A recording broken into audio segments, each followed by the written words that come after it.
Welcome again to 60s and Restless.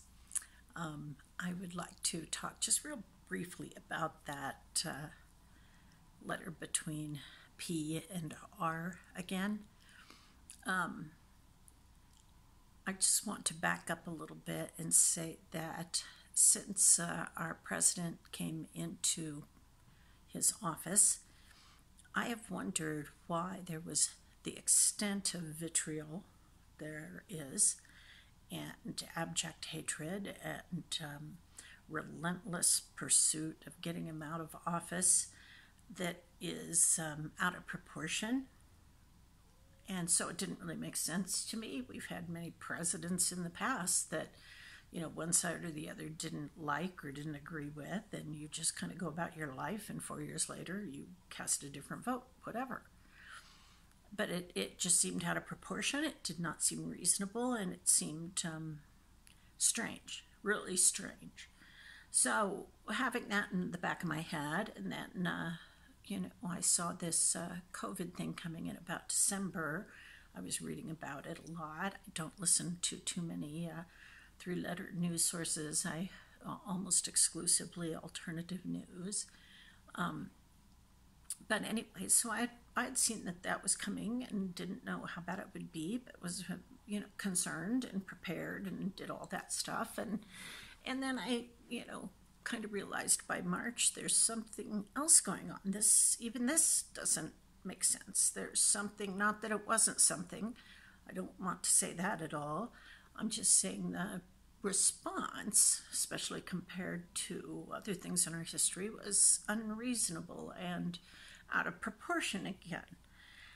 And I could go into specifics about that, but there's no point. It was just that it piqued my interest. I thought there's something out of proportion. This is a throwdown of some kind, and I don't understand why. So with that in mind, I went down some rabbit holes. Somebody had mentioned to me that triangular shaped food alongside the word that means a door in a fence. And so I started with that. And I thought, okay, I remember reading those emails. And yeah, then I reread them and went, yeah, that's not about that food. There's something else. And then, I'd read more about that and listen to more about that. And then that would lead me to some other terms like MK Ultra, Project Paperclip, Project Monarch, etc. And so I went down some rabbit holes and came up kind of shocked, not knowing, not necessarily taking everything as fact, but there was so much of it that I kind of, over time, over months, since I've been looking into this stuff since March, I came to the conclusion that there's a lot to some of this, where that comes into a letter between P and R. You can decide for yourself. I just think it's kind of funny that the Congress and people are trying to ban it, and there's nothing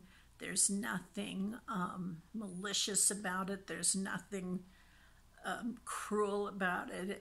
It's just a movement, an awareness movement, and it's peaceful, and yet it's really under some people's skin. So when that happens, it piques my interest. So that's all I'm going to say about that. It just piques my interest when there's too much resistance. Because goodness, why haven't you been that invested in former conspiracy theories? Now it's just this one particular group that you're rabid about. There's something strange about that. So anyway, so I've done my own research into that as well, and I just want to say that if you're in your 60s, you've had a construct in your life from childhood. There were images on television you were shown of major events, both positive and negative events that are part of your life, and you've had school, you've had culture, you've had various things. There have been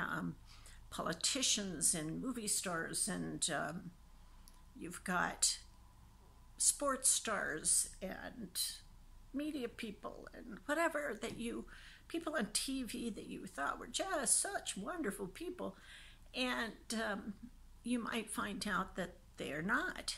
And sometimes, if you find out a lot of this at one time, and with me it's been for months, and I've been absorbing and kind of changing my brain. It's really hard on your brain if you've got certain constructs, and they know that. And so, I just want to say, if you do decide to go down the rabbit holes, or if you start to see things in the news where it's like, I haven't heard that term before, I think I'm going to research that. I just want to say some of the things you might find out are so extremely disturbing, again, if they're true, that it can be very upsetting. And so I'm just here to say, make sure you take care of yourself if you go down rabbit holes, because I just think it's better to know why they protest so much.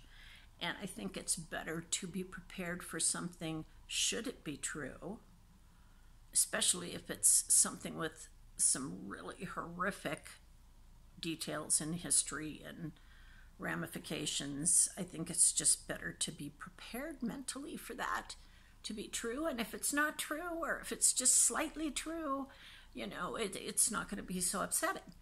But take care of yourself as you study, because what the rabbit holes I've gone down are more than disturbing.